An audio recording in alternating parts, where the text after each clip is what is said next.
Hello, everybody, and welcome back to Toffee Bluecast. Yes, it's been a while. If you are there, do hit that like nice and early, just so you don't forget, and it just gets more people on whilst we're live, so you've got more people to chat to. Feels like it's been ages. Who's in the comments? Let's have a look. Paul. Yes, Liam. Yes, Steve. Yes, Eltel. Yes, Danny. Yes, Pause. To see you all in there. Get involved. Get in the comments. What we do on this show is it's quite simple. It's a pre-match talk. We'll look at both teams' form. Yes, we do have to look at our form, people. We'll talk about it. We'll do a lineup prediction. Me and Paul will do ours. We ask you for your lineup prediction, and then we finish with a score prediction. So it's something you can massively get involved with. So hopefully we'll keep you here all the way through the channel. What we've done for you as well is we did have Andrew on last time, Man United fan guest, and sometimes it's good to have an head-to-head. Let's do it again. Let's get Andrew on again, Paul. Should we get him on, Paul? Get him on. Right, hold on a minute. Let me just 2 seconds. I'm just going to make a phone call, see if we've got Andrew. Yeah. You come on the Toffee Bluecast, mate. Yeah. He's playing football, Paul. He's playing football. No, I'll tell him to finish and then come on over. I've just rang him. He said he's playing football. He can't come on. All right, okay. Sorry, people. That's these Man United fans.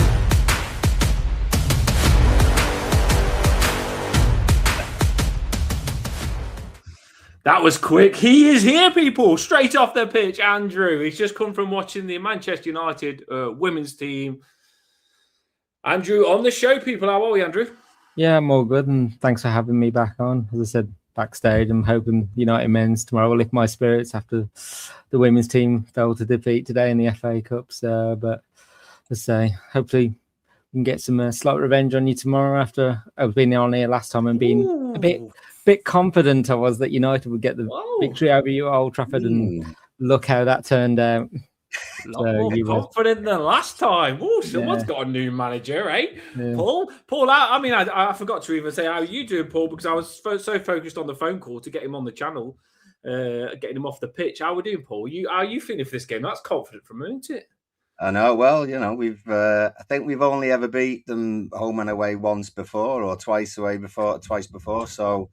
And actually they're unbeaten in the league this calendar year. So we do like it when people come to us with some sort of record to hold on to, because we are usually very good at taking that record away. There we go. Statman's getting involved now as well, which I didn't really want to hear those stats. I'd rather hear that we batter these all the time. They are on a massive pickup, and we've got to talk about it straight away. You've had a new manager. Manager got sacked. Firstly, I'll ask you, what was your thoughts of Almiron getting sacked? Well, when you speak out against those above you, it was never going to end well. So you just sense something was before the Leeds game against Wolves. It was just like he was just starting to say a few more things and telling journalists, "You're very smart and you're right," but I wanted it to work for Ruben, and I was invested in it. And yeah, it was going to take time for that system to work and get the right players. But I just felt like things weren't going his way, and he was being told other things that you're going to have to slightly change. And I think he wasn't willing to change, and he was set in his ways. So I was just like, when you start going above those above you, then it, like you seen, like the example, Chelsea manager Maresca, he did it as well. So, and look how long he lasted as well. So it's almost like United had to make a swift decision, because Amorim was like, "You're either I'm here for the next 18 months and I go, or you sack me, I go." So they made that decision pretty quick, and so we've had to move on from it all. So, but yeah, let's say I wanted it to work for him, but sadly, I say it was moments of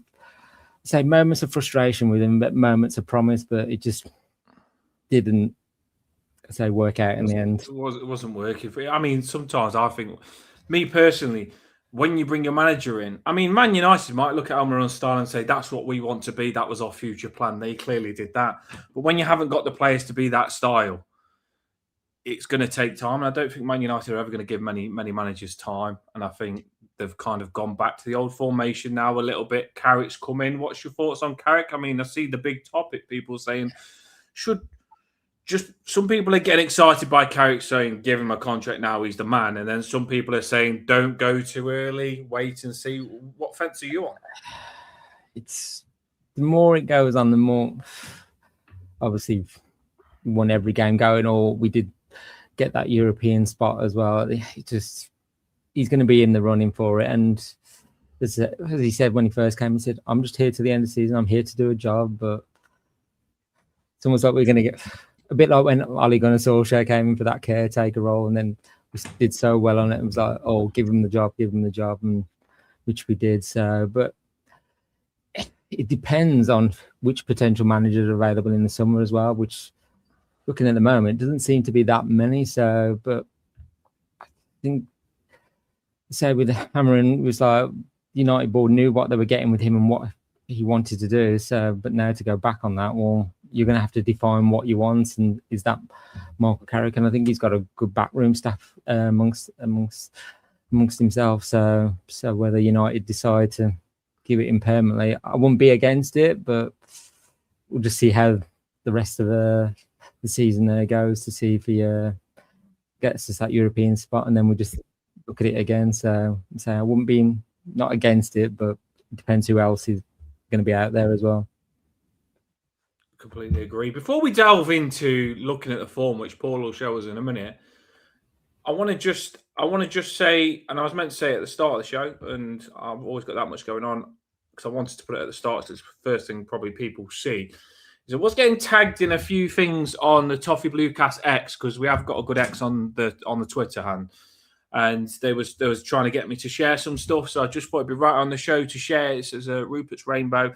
It's on Monday. Everton they lit up the Everton Stadium in rainbow colours to raise awareness for the AHC. This is the family that are doing it. Could we all clap for Rupert in the 7th minute? Let's show, despite having a rare condition, he is never alone. And the kids obviously got this. He's got the condition and stuff. And the family want to put it out that people ain't alone. They know what they're going through and stuff like that. Have you seen this, Paul, as well? I did get tagged in it and share it. No, to be honest, it's the first time I've seen it. But we're usually very good at chipping in and helping people, particularly if they've got some sort of issue that isn't very well known. I mean, Julian knows this more than most people, really. So anything we could do, I'm sure it will be. I'm sure it'll be done. Yeah, exactly. So we just want to raise our awareness there. So anyone that listens to us, the 7th minute, I'm sure that we'll do. We always do our club pride on this sort of stuff, and we'll do. If we can push this out, we will. So on the 7th minute, that will be getting pushed out. And fair play to Everton, as they always do, lighten up the stadium to raise awareness as well. I thought that was pretty good. So yeah, we've shared that on the show, and we will do again. I will do on the X if I can. Right, Paul. Let's get stuck in to this massive game. So, should we have a little look at their form first? Yeah. Well, Andrew's smiling, so I take it it's good. Well, it's good. To be fair, there's a defeat in there, but that was an FA Cup defeat. So, like I said, unbeaten this calendar year. Started off with a couple of draws. To get rid of the banner for a moment while we see that. So, obviously, the 1-1 of the Leeds and 2-2 Burnley, but a cracking run really. When you beat City, Arsenal, Spurs and Fulham as well, because you don't know what you're going to get with Fulham.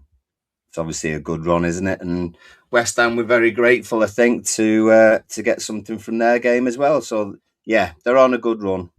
And if we were expected to win, I think that would be our downfall, because we don't usually do quite well when we're expected. We do tend to put more of a shift in these kinds of games. So it's impressive what they've been doing lately, but at the same time, it doesn't sort of make me feel as though we can't get something from the game. There's a question on here, and it goes out to you, Andrew. It says, "What does Andrew think? What does it's the one above? No, it's Pawsey actually that says it. What does Andrew think of the haircut guy? Is it true that the haircut guy? He had the 5. You couldn't win 5. They got scared when it was the 5th and lost. Man, you did, but Drew, sorry, but what? A few people have started moaning about it. We've seen Rooney come out and moan about it, and then one of the players, I think it was Kuna, that moaned about it as well. Is it true that what I heard that if he beats us now, he's just going to get his hair cut because he wants to finish it? Is that true?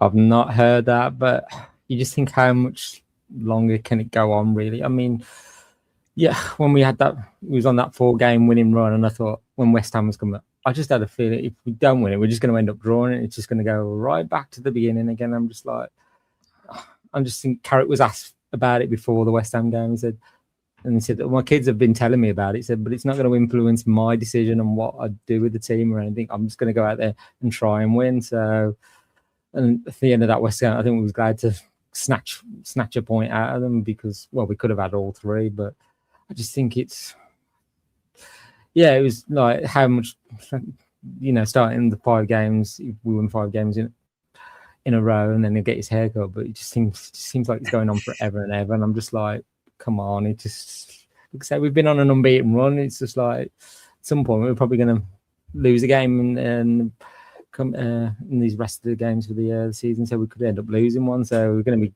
going back to square one again. So, but yeah, I've seen a few people going now. It's just like it's got to end. So, but you get both. You can't end it now.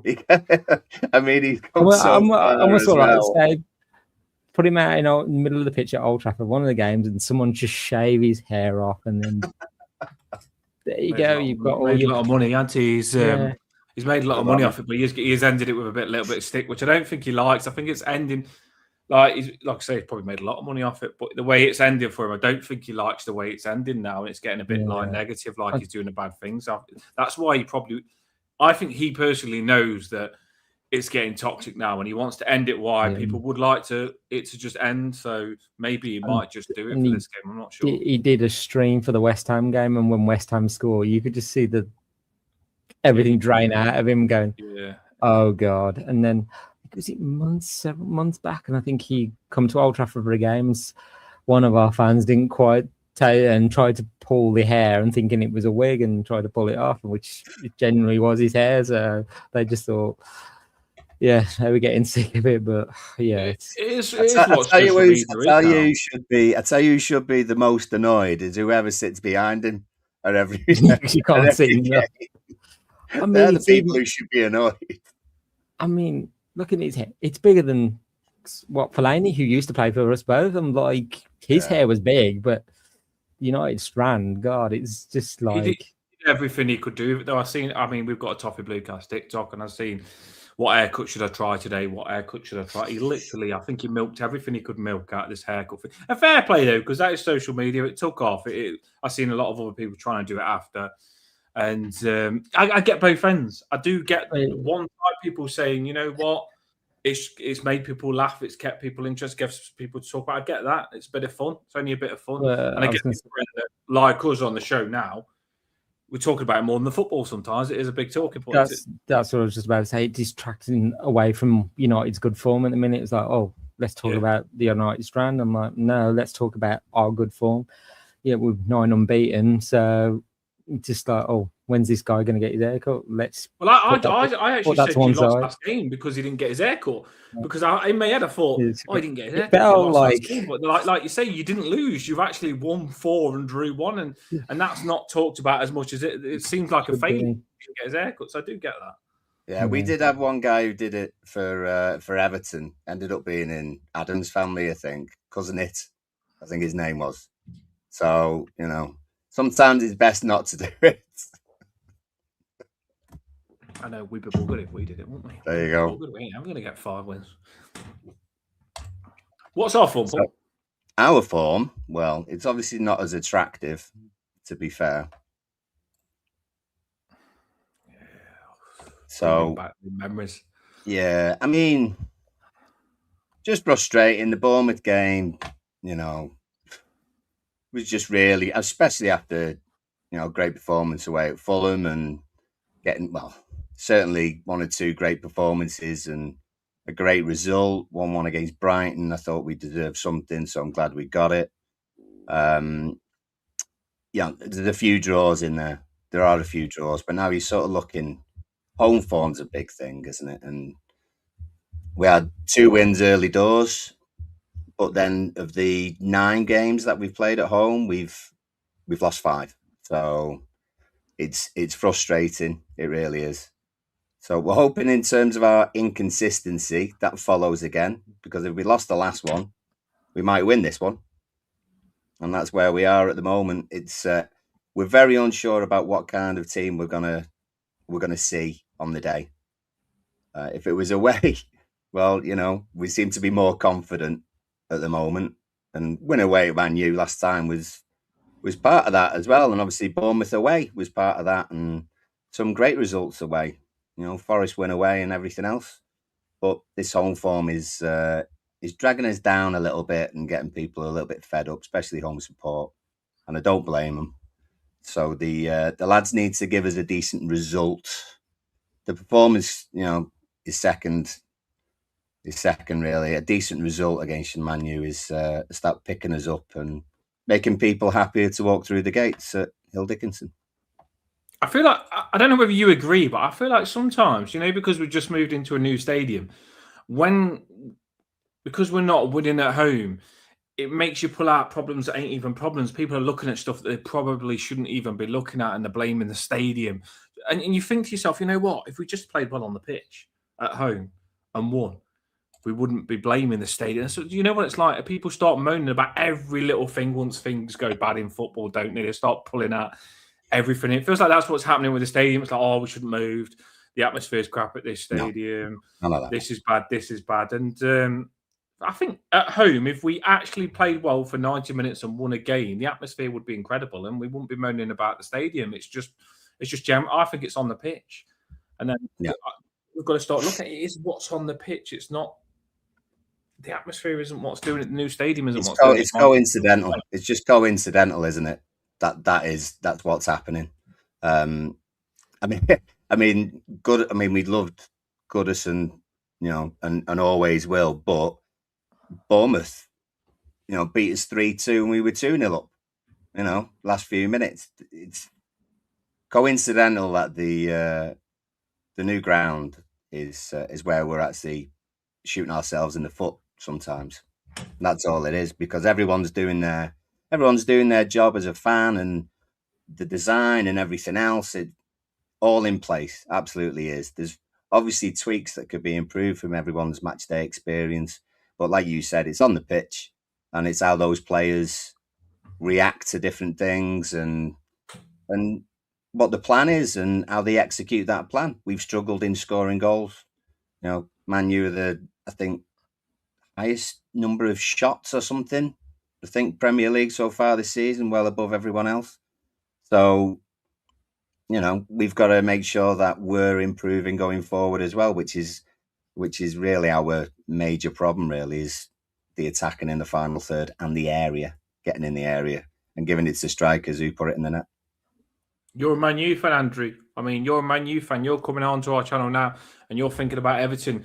Is it something you've looked at? How bad we are at home?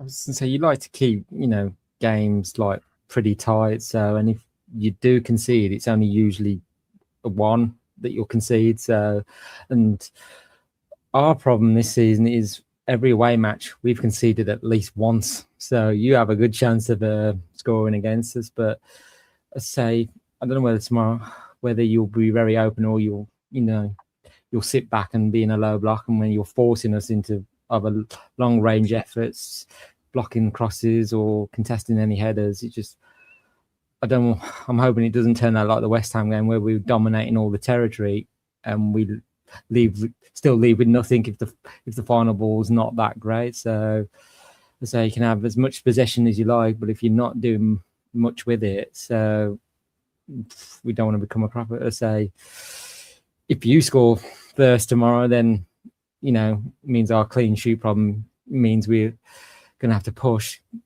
and that will expose ourselves, and we'll risk the late counter from yourself. So we've just sort of got to control it from the start. But I'd say in terms of home form, I'd say it's a season where you've had to, you're adapting to your stadium as well. I'd say I've done Goodison and the new stadium as well, and I'm just like, if you ask me which one I would prefer, I would say Goodison, but it's because it's an old school round. Goodison is, but say nothing against the new stadium.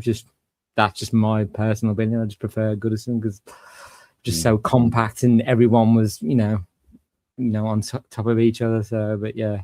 This is what we've had previous against each other as well. So obviously most of these are Goodison. The second one down's the pre-season that we had in America. The Premier Leagues, yeah.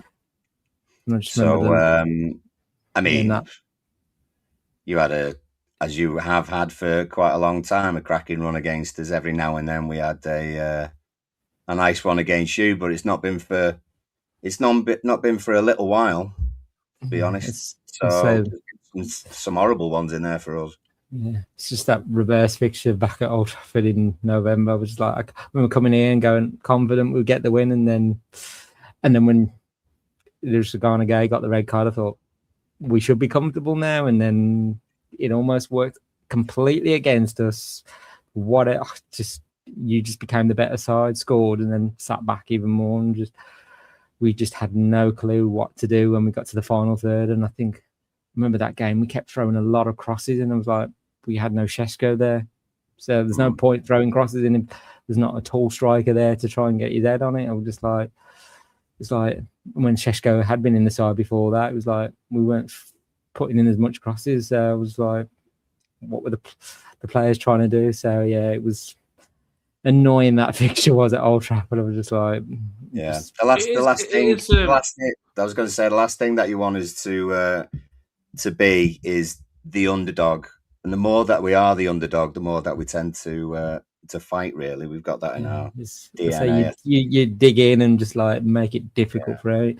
Let's say as I think I just said, if you concede a goal, it's only usually one goal. You don't concede many more than that. So it's just like you will be compact. And say David Moyes has you set up really well. You say he's a good manager. So I'd say he used to be with us at once upon a time. I'd say probably the right manager, maybe just slightly the wrong time. I don't know, but say just never quite worked out for him at United. So for whatever reasons, will we ever truly know? For me though, like normally, all I'd be chucking at you now is that we beat you with 10 men, so with 11 men we'll smash you up.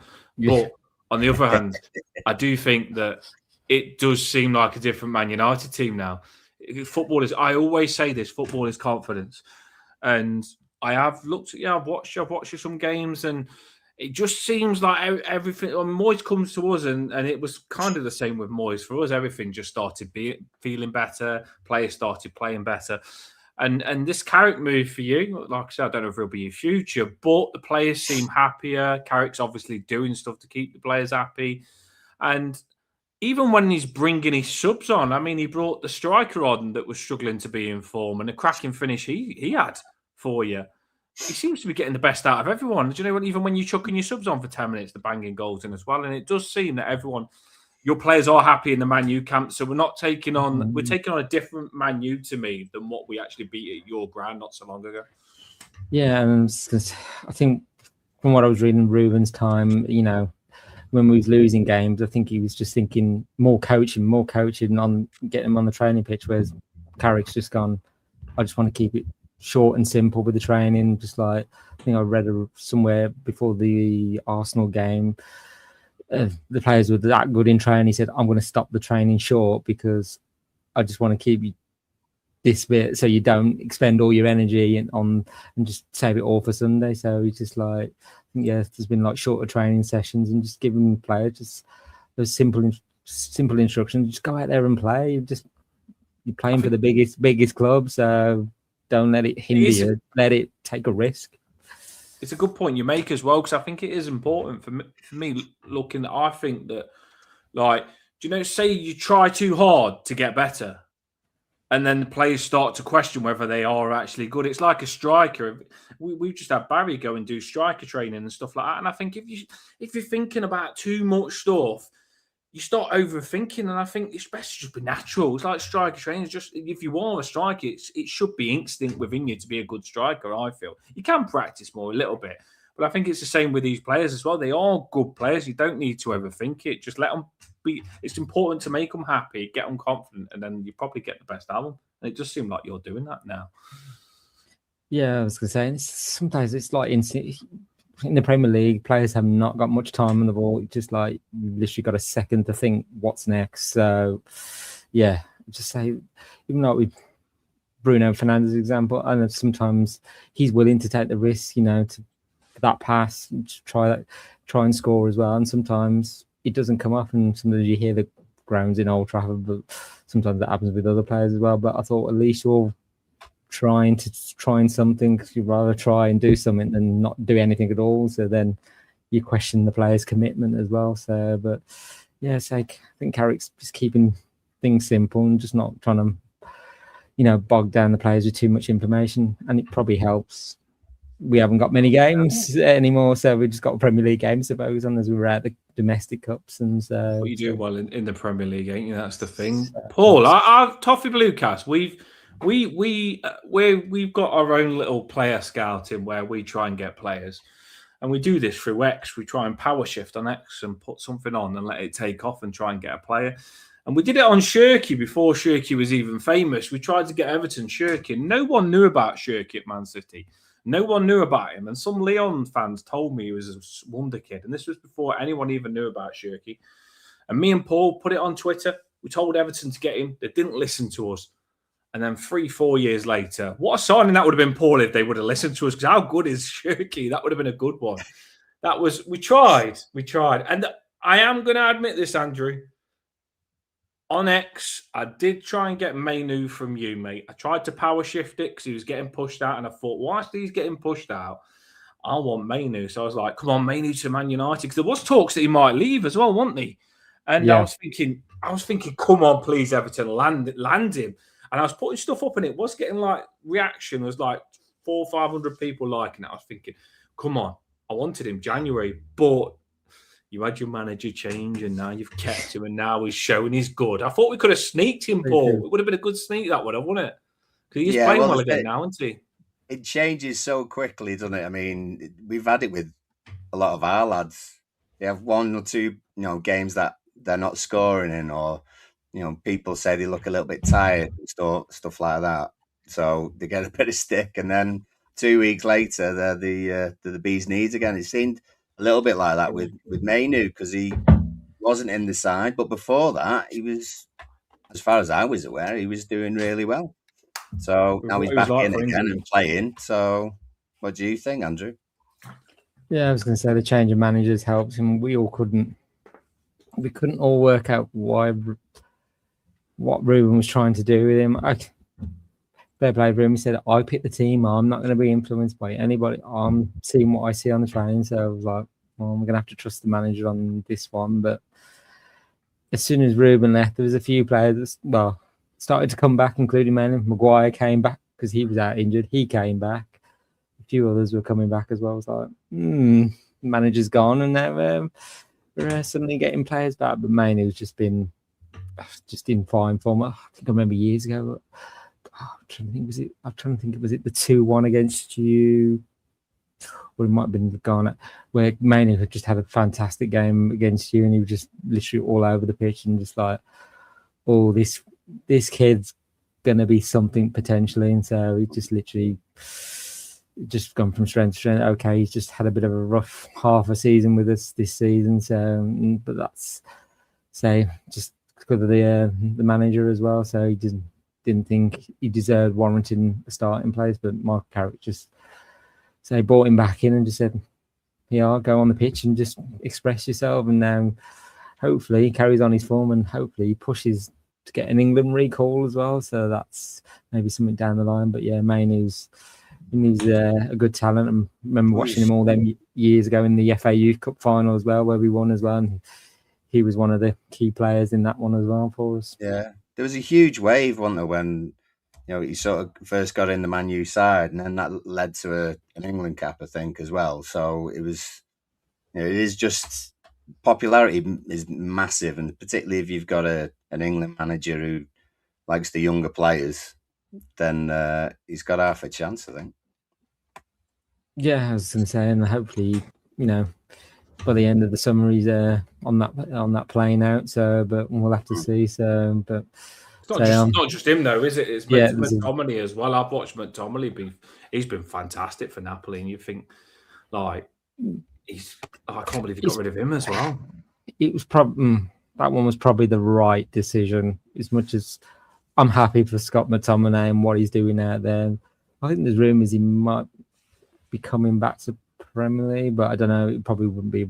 I think what we were hamstrung by was PSR and as well, and he needed that. He would have helped us financially, and also I think he wanted a new, fresh start, and so we was sad to see him go. But there's some points where McTominay would have a few good games, and then he wouldn't. Is this the right word? Go missing in some of the others. He wasn't quite as effective, and I'm just like, we just want that consistent bit. Napoli and Serie A just suited him to the ground completely. It's different though, isn't it, Andrew, when you're from the inside and you support a football club, and like the way you just spoke, like for me, I'd be like, oh, letting McTominay go for a mistake was a mistake. But for you watching him, how he was for you, you remember that. And it's the same with us as well, because some people say it to us like, oh, Calvert-Lewin, why did you let him go and stuff like that? But then we actually think how Calvert-Lewin played for us. He wasn't doing that for us. And you just don't forget that, what they was actually like for you. And sometimes a player will leave and he'll suit the other team. Doesn't mean he'll come back and play like that for you. It's just different moves can make players, I think, sometimes, and they need that move. And it's like that with Calvert-Lewin. But I think, yeah, you're playing well, but I don't mean I'd have you back. I still think you probably still could score with us if you come back. Yeah, so sometimes a player just needs that fresh start, don't they? So yeah. So same for Calvert-Lewin as well. So he's doing well. Yeah, he's doing all right. Fair play to him, like you said. Fair play to McTominay. Happy for him, but let them do well and let's focus on ourselves. Right, Paul has messaged on there. He says, get your lineups in, people. I want all of you to put your lineups in the comments and we will read your lineup out. We'll give your name a shout out and we'll read your lineup out. We're going to start off with Andrew's lineup. This is his chance to be a manager. Let's see if it's decent. Here we go.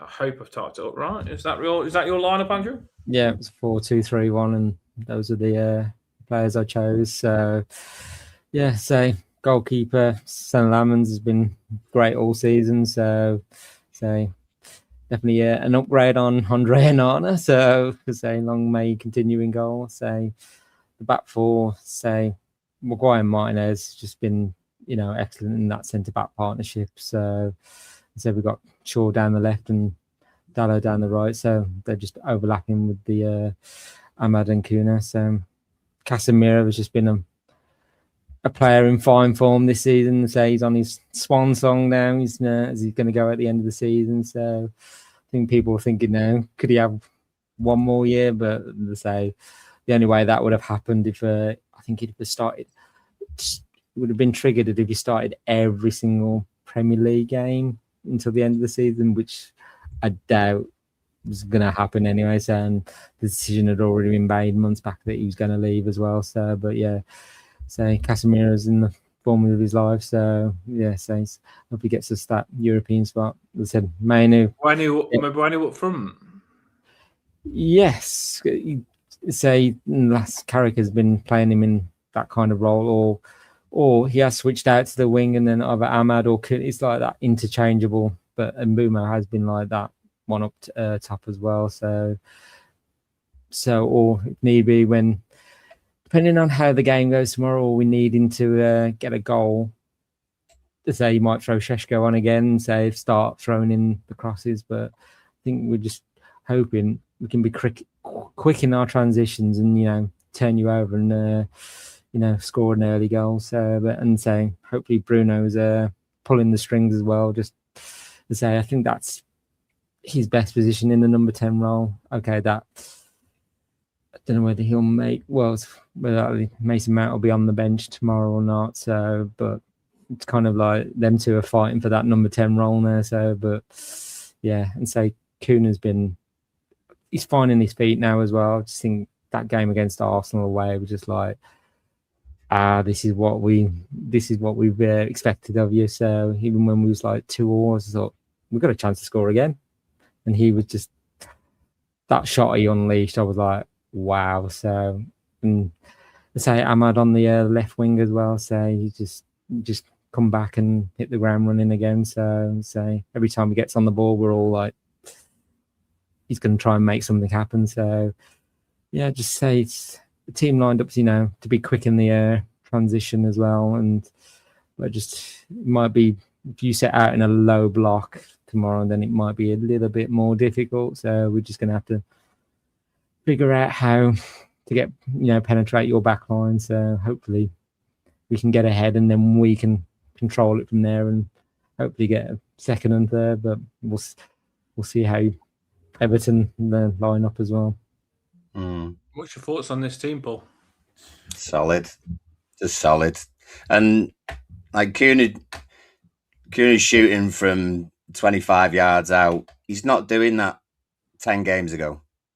Do you know what I mean? It's sheer confidence and everything else. It's same with Sesko as well. Is that when he does sort of get a couple in a row, I think, and gets his chance, it's a run in the side. He's better than Barry, but that kind of Barry Beto thing, when they do get one, then three turn up, and you end up getting a little bit of a run. But very confident, mix of experience and youth. I really like Ahmad. I'm a big fan of Ahmad. I think just dribbling wise, I think he's just fantastic. And I think he can create a lot for you. We'll have our work cut out. We really will. We really will.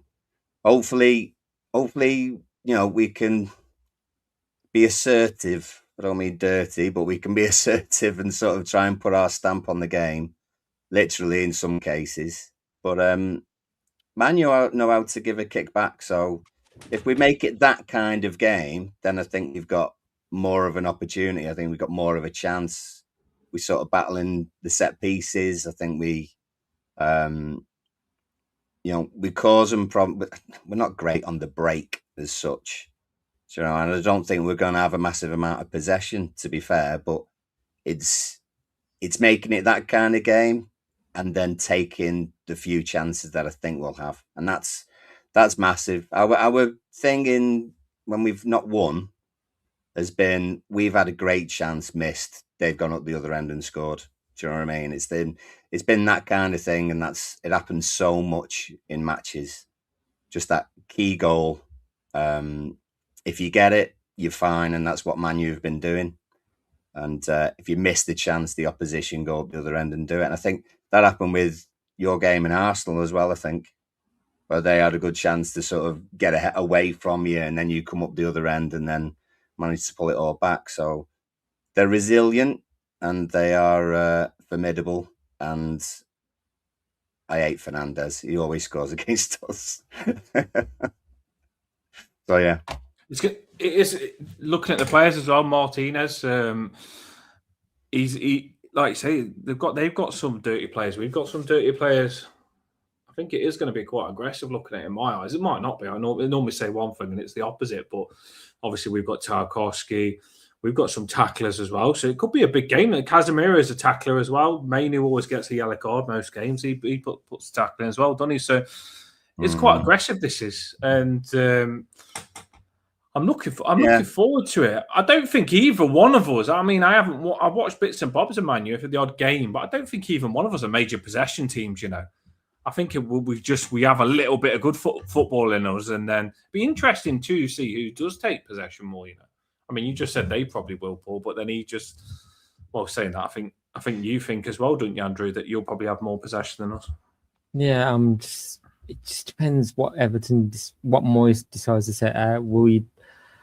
Obviously, when the reverse fixture at Old Trafford, before the red card, you was pressing us really high, and then obviously the red card happened. You had to start to sit back and be compact and low block, and so I don't know whether I'm trying to work out what Moyes is going to do. Is he going to employ the same tactic, or just like, let's say, press as high and try and I nick know the that ball high up? I know Martinez did handle Haaland, and we all seen the Paul Scholes thing where they've all said Martinez was going to be small against Haaland, and Martinez had a really good game. But I still do think, like, get a big player against Martinez and he'll stand more of a chance of winning it. And I think Martinez is good, but I still think, like, I look at that and I think if we can get some long balls in the box, there's a lot of pressure on Maguire to stop it because he is your main man to clear stuff and stuff like that. So I still think with long balls we could be effective here because I'd say you've only got 1-2 good players that are good in the air there.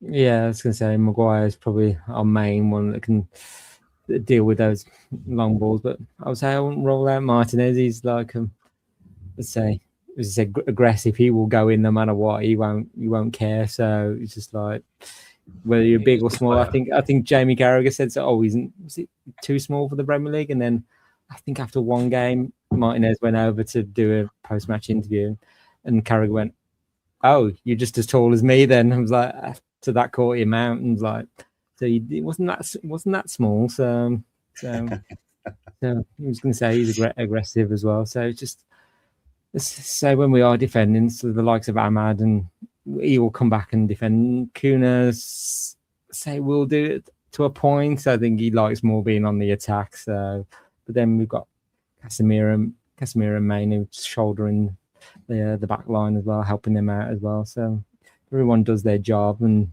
you say we should be okay at the back, but you say we can.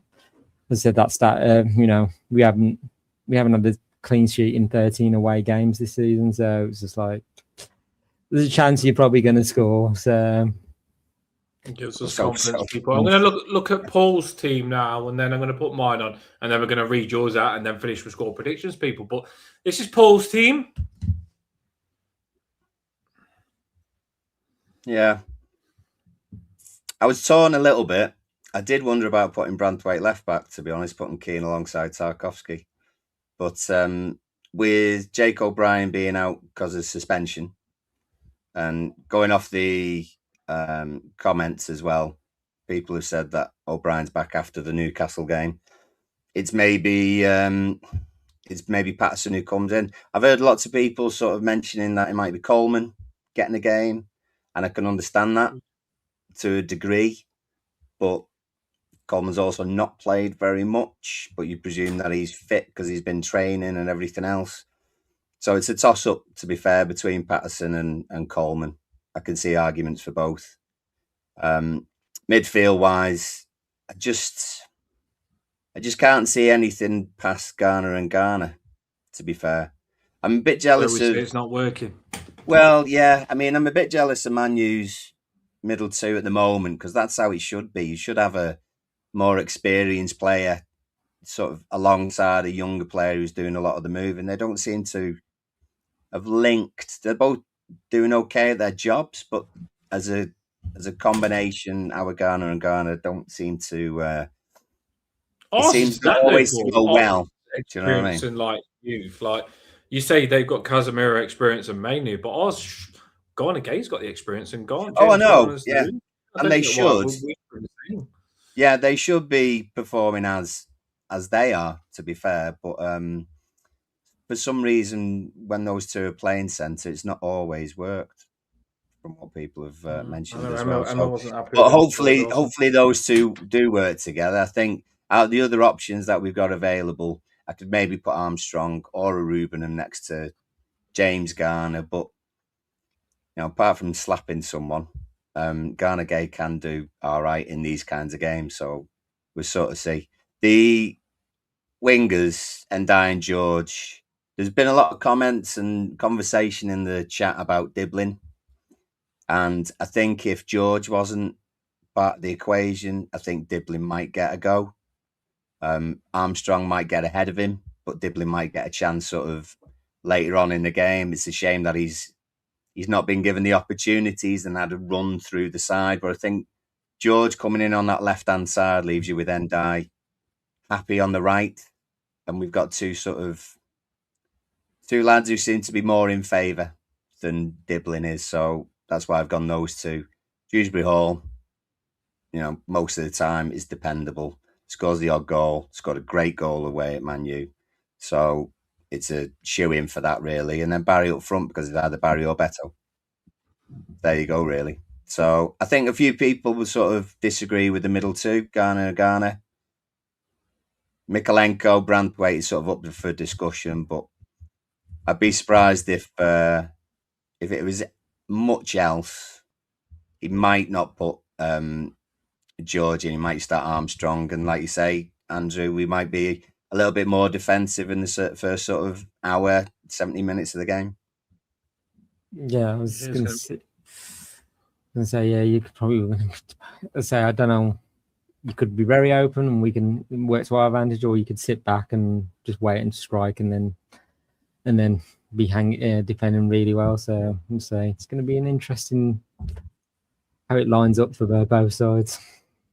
Like you say, Paul, we could play Coleman right back. Jake O'Brien, he got sent off, right? So we have normally he would be playing right back, I think, whether people like it or not. Patterson we have that hasn't been given a chance, but is playing better now. Moyes gave him a few chances, but he hasn't done it wrong with those chances. Played all right, but then obviously Jake O'Brien's the number one for Moyes. My lineup, I have done Patterson as well, but I was really tempted here to put James Garner right back because they've got good wingers, right?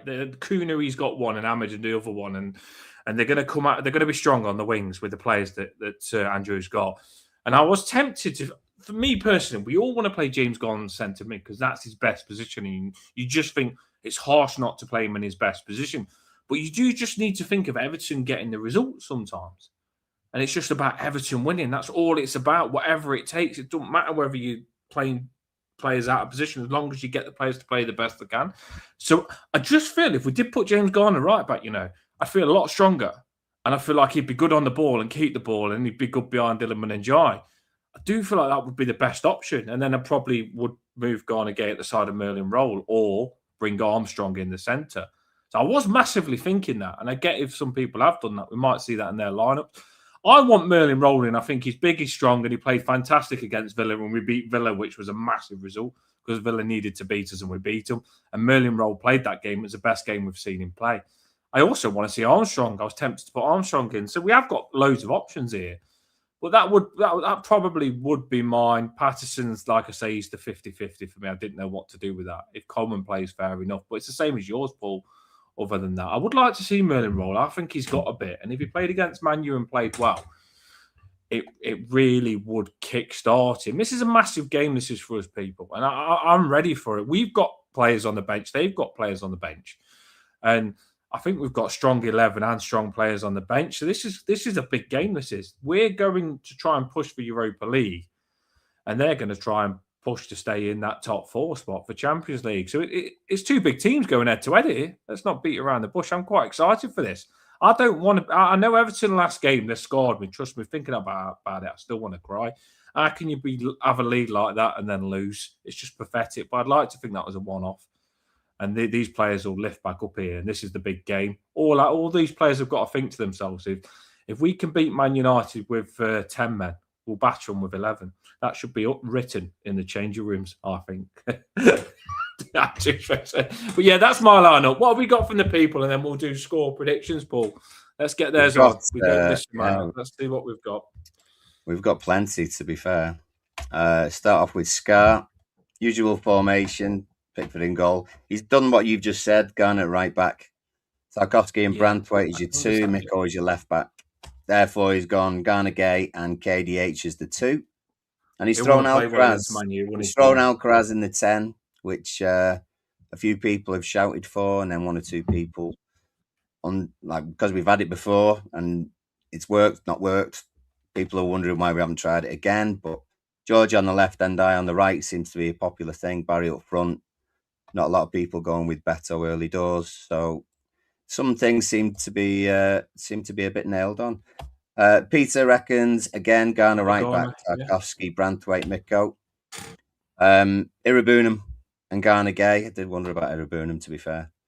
Bit of physicality in there. Garner Gay alongside him. KDH in the what looks like the left, if you like, end eye. Yeah, he's dropped him back. Some people are saying that bring Kieran Dewsbury or box to box back and then play someone else in the 10. I get it. It's not a bad option. Well, Armstrong sort of inside right on the right side, working off the left, or Armstrong working off the left on Barry. I think when we've been in a position where we've had lads who can interchange, I think that's been really useful. You know, I do like sometimes lads who are sort of inside left, inside right, if they're working with a fullback who can overlap. And Mikolenko's improved on that. His crossing hasn't.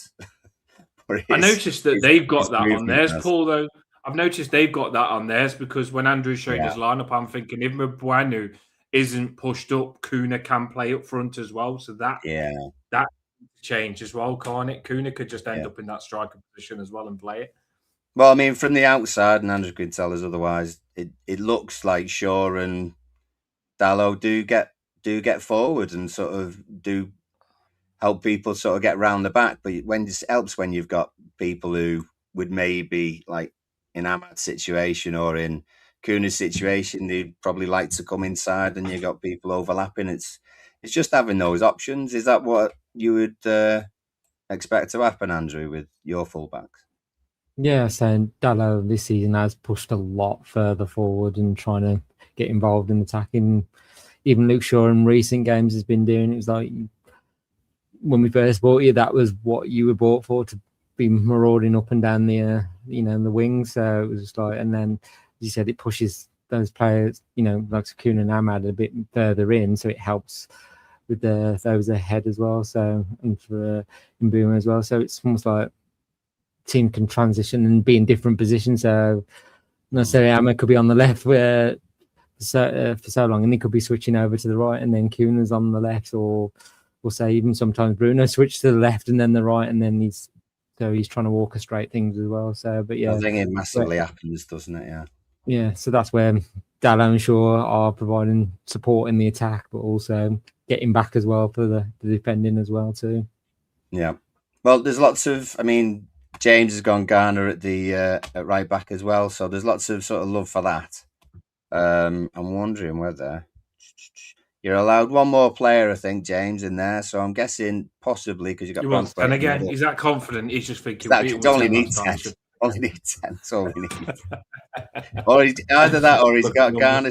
He's got Garner starting, but Garner is going to slap someone else this time.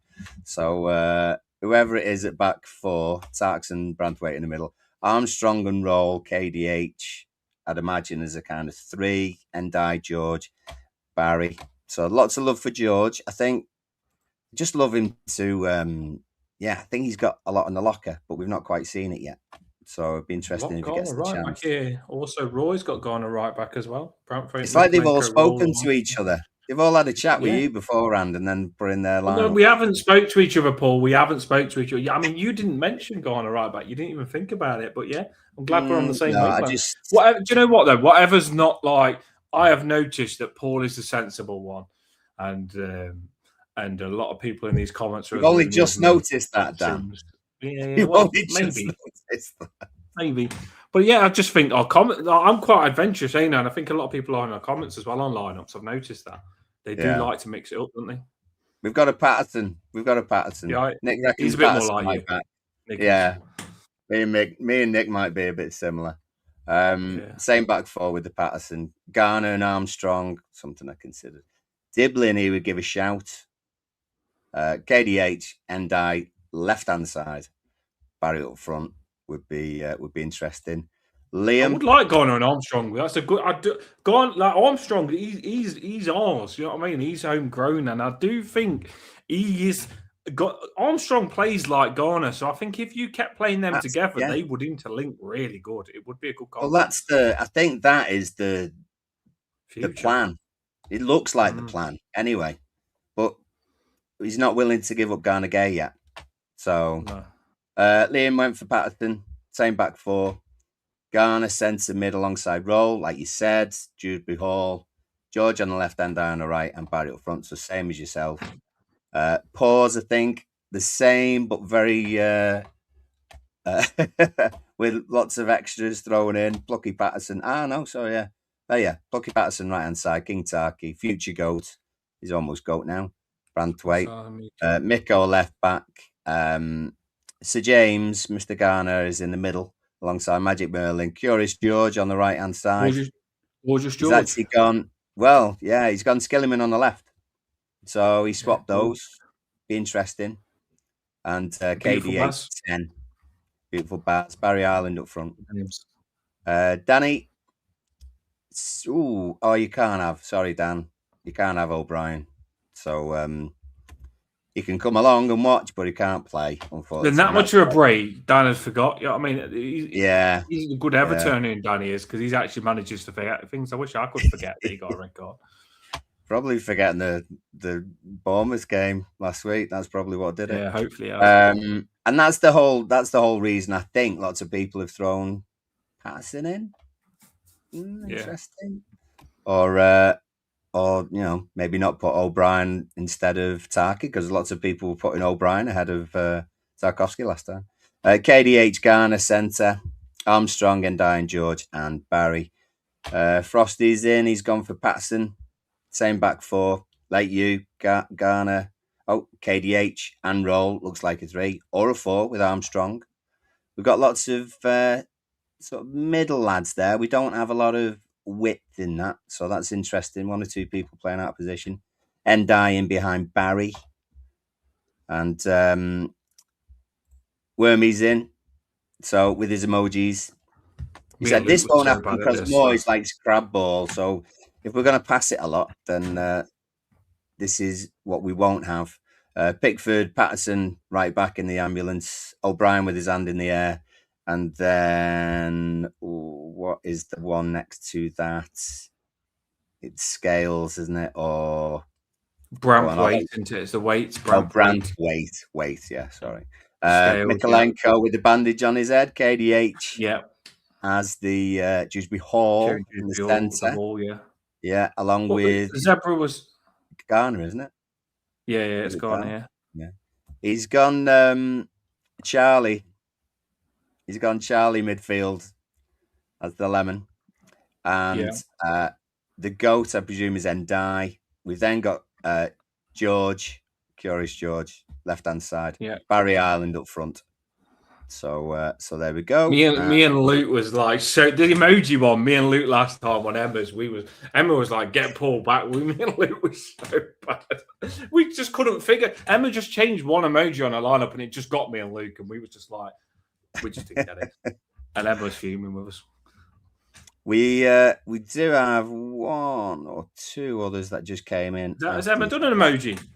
I haven't seen Emma's, but if she throws it in, I can throw it on. Yeah. Let me just put that on while I find another one. And you wanted Armstrong back. I said there's too many midfielders can't. What was that like subs? He should have gone back. Yeah. Well, do you know what? I think we have got good options, and one thing I will say, and even Andrew will probably know this himself. Football now is not. It's not like one player in 90 minutes. It's one player plays 60 minutes, is burnt out, and another player comes on, and the game can be won in the last 30 minutes. So, say for example, Garner Gay plays for 60 minutes, and Armstrong comes on for 30 minutes, and it's 0-0. Armstrong is just as important as what Garner Gay was starting. So many people, in my opinion, get caught up on who starts, and it's not all that important. It's about your squad, and I do think like the players that come on are just as important. So don't be too disheartened if a player doesn't start. I think now that's one thing I've learned, because it is about your squad. I do think it's about your squad. Cool. Right. Well, there are 1 or 2. The last couple of ones. Carl on there. He's got Tarky, Branthwaite, Patterson and Miko. There, you back 4. Armstrong and Roll and Garner, George Ndiaye and Bazza up front, and then Eltel, Mikolenko on the left, Tarkowski, Branthwaite, Patterson or Coleman. Diamond midfield, Garner, Armstrong, Dewsbury Hall ahead of it, George and Ndiaye, which seems to be a sort of unanimous kind of idea. I think everyone's got George in there, and Barry up top. So there we go. Loads of lineups there, people, and I know it does make the show longer. But at the end of the day, I've been on shows before where I've written stuff in the comments, and people don't even show it. And I think if we want to see what you think on the lineups, so we want to get you involved. You are massively part of the channel. Thanks all for doing the lineups as well. And if you haven't hit that like, please do so. But we are interested in what you think, and that's loads of lineups. So it says to us that there's a lot of people listening right now to our show, which we do appreciate. It is that time now. It is score prediction time. I mean, Andrew was giving it large minute one on the show, so this score prediction time is going to be very head-to-head, people, and I'm looking forward to it. I love a bit of hype. You've got to love your team and back your team. So it's score prediction time, people.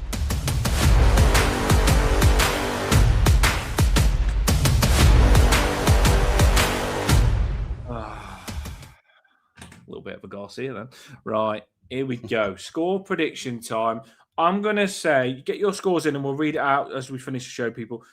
I'm going to say Paul first, then we're going to go with Andrew, and then I'll finish with my score prediction. We want your score and your goal scorers. Go on, Paul, you first.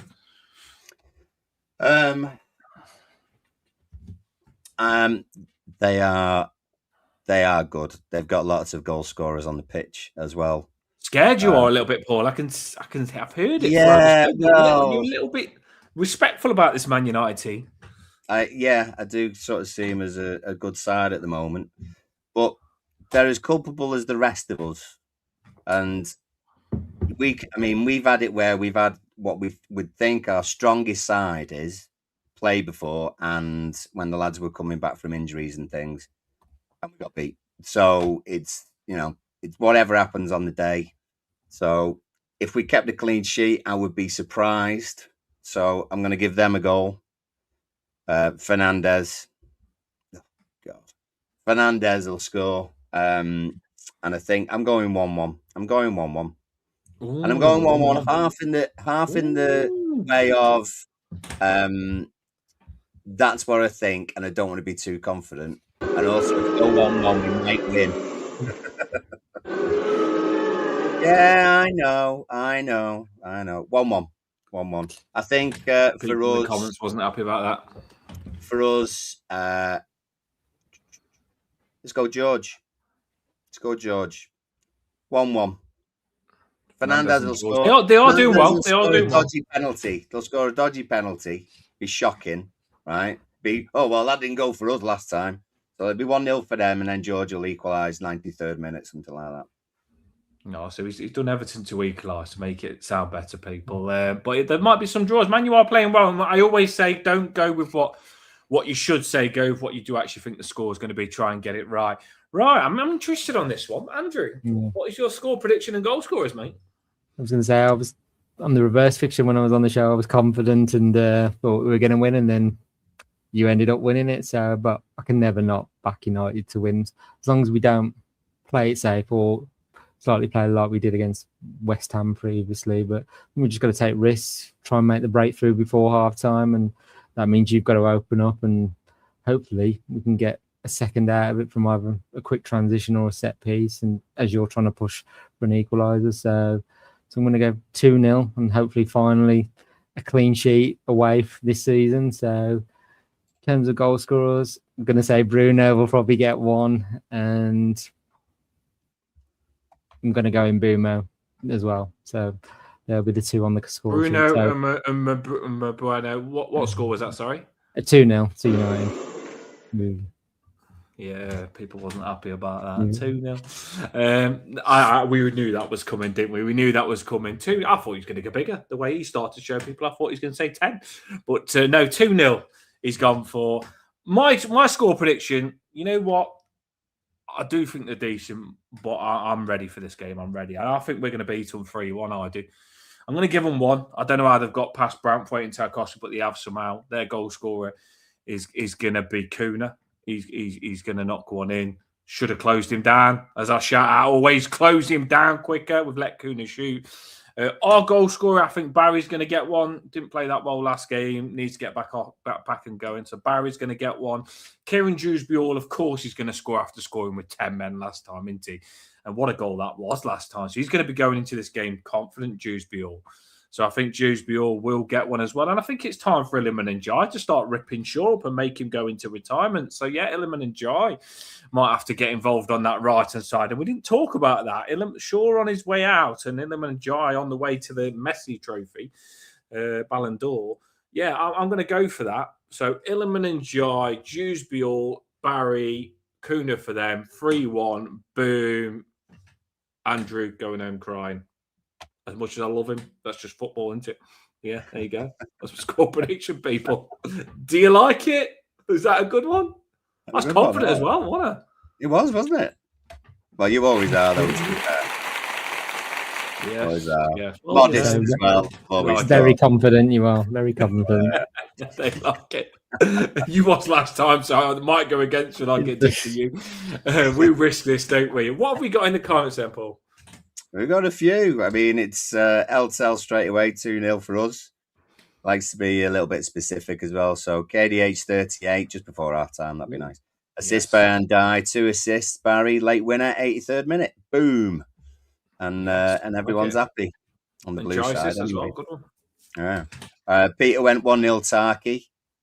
It's always a 1-0 talk, isn't it? Like if it's a 1-0, it's a 1-0 centre back. Always. Well, yeah, often it is. But yeah, he's gone for it. I'd take it. But yeah, I'll take that, no problem.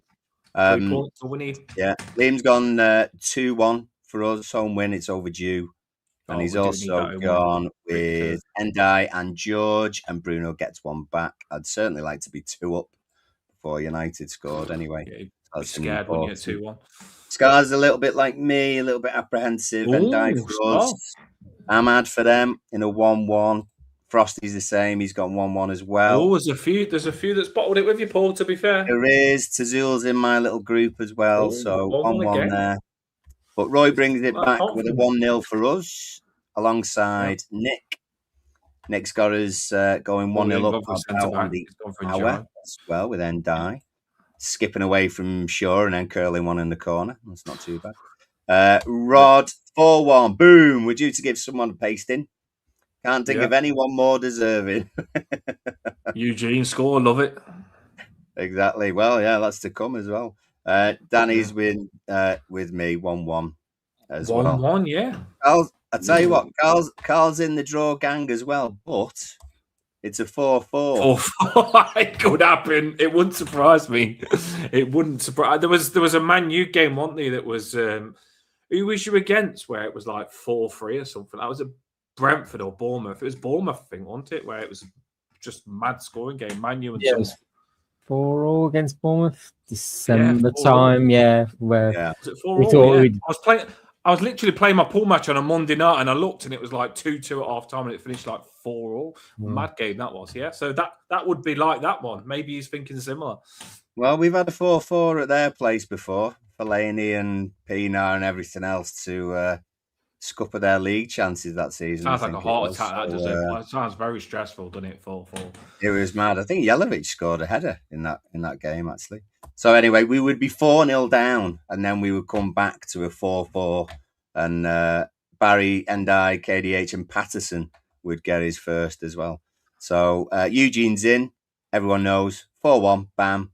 Barry hat trick. Endai gets the other. Wormy's not very confident, predict boring crab football from us. It could happen, but the result is the most important thing. And Pause comes in, as always, with a boom 5-2. Oh, 5-4. Sorry, 5-4. Oh, 5-4, yeah, go for it. Cracker. Buy the DVD now. Yeah. Endai gets 2, Barry gets 1. Pickford on pens. We've always said that. Tarky, 97th minute winner. For United, and Mbumo Kuna, Harry Maguire, and Bruno. When you do big scores, you've got to think of goal scorers straight away. A lot of goal scorers there. People happy getting a goal at least. Yeah. So Eugene's very confident. A few people. It will be, if we win 4-1, it'll be rocking, not half. I think they are all of our scores. If I've missed out yours, please post it again and I will throw it on. Something different, right? We are finishing the show now. And you lot listening in, comment this when the show's finished. And when the show's finished and closes down, I want you lot to comment on the show that's closed down that we've just had, and I want you to comment what your answer is to this, yeah? And we're going to answer it now, and you lot comment when we're finished, yeah, on the show, because I'm interested to just read through what you... So I want you to give me one thing that sticks in your head of the team you're playing. That's that the main thing that sticks in your head of the team you're playing. I'm going to start, then I'll do Andrew, and then I'll do Paul. Thing that sticks in my head about Man United, when I was just thinking about it now, Sigurdsson sitting down that goal that got disallowed, where he was sitting down against Man United, and literally the ball's gone past him, and Sigurdsson wasn't even interfering with play, and the goal got disallowed because Sigurdsson was sitting down next to the ball. That's one for me that always stays in my head against Man United. That one that got disallowed. What's an Everton one that stays in your head, Andrew? I think you think in more recent times, and even though he's left, it's probably that Garnacho goal, that overhead kick. But it was good. But I say Garnacho's long gone, and he's not thought about anymore. So, but that's probably one in recent times. But I say, what a goal that was, though. And I would just think it was a good goal. Came out of nowhere. You don't like him now, isn't it? It was a good goal. It was like a Rooney overhead kick, that was. Yeah, I say it's not much for love for him anymore. I say we've shown him that when he came back with Chelsea. So, but that's the most recent memory of recent times against you. But so we've always had good games against Everton. They've always been there's something in them. Yeah, we to be fair, we've always exchanged bloody players, haven't we, as well, with Philip Neville's and the Gibsons and the Schneiderlin. We've always exchanged a lot of players. Paul, what's one memory that stuck in your head before we end the show? One. Oh, God, there's been so many. My first game was Man U at home. Gary Lineker scored twice, Sharp once, Stapleton 3-1. But more recent, and I think it was a few years ago, on this day, you kind of get lots of videos, don't you? We won 3-1. Billy scored. I think Billy scored the third at the park end, just outside the box. So yeah, that sort of sticks in my head at the moment, really. A 3-1 would be cracking. And George to score from 25 yards would be icing on the cake. I also did see when you showed the scores, Paul, that 4-0 spanking that we gave them when everyone got involved, Dinier and all that lot, when we had those boys and gave them a spanking 4-0. That was a good game for us. But yeah, that is it, people. Let us know in the comments at the end what's something that sticks in your head about Everton and Man U when we've played before. Andrew, give yourself a plug before we go. Yeah, I was going to say you can find All for United, the socials. So if you just find us on Instagram, X, and do some writing for Stretford Paddock too. So follow us on all the All for United socials as well. So we're doing updates from tomorrow's game as well. So hopefully going our way. I guess we'll see. I was just going to say, really good Man United channel. We always do get them on. And what I do like is when I went on your channel, you do cover the women's football, absolutely everything you can cover Man United. And I like what you're pushing out. The content's cracking, people. So do go over and give them a follow and stuff and subscribe. That is the end of the show. Big game tomorrow. I'm looking forward to it. He's doing it the night before. I don't sleep, people. It's a massive game, this is. Especially after Andrew coming at me so hard on this head-to-head, I tell you. Tomorrow, massive game. You've got Everton. I was going to say we're chasing Europa League, but I'm thinking top four now after we batter Man United. You've got Man United. They're probably trying to win the league in their head. So, massive game. Both teams after something big. And tomorrow, we'll see you straight after the game, people. That is the end of the show.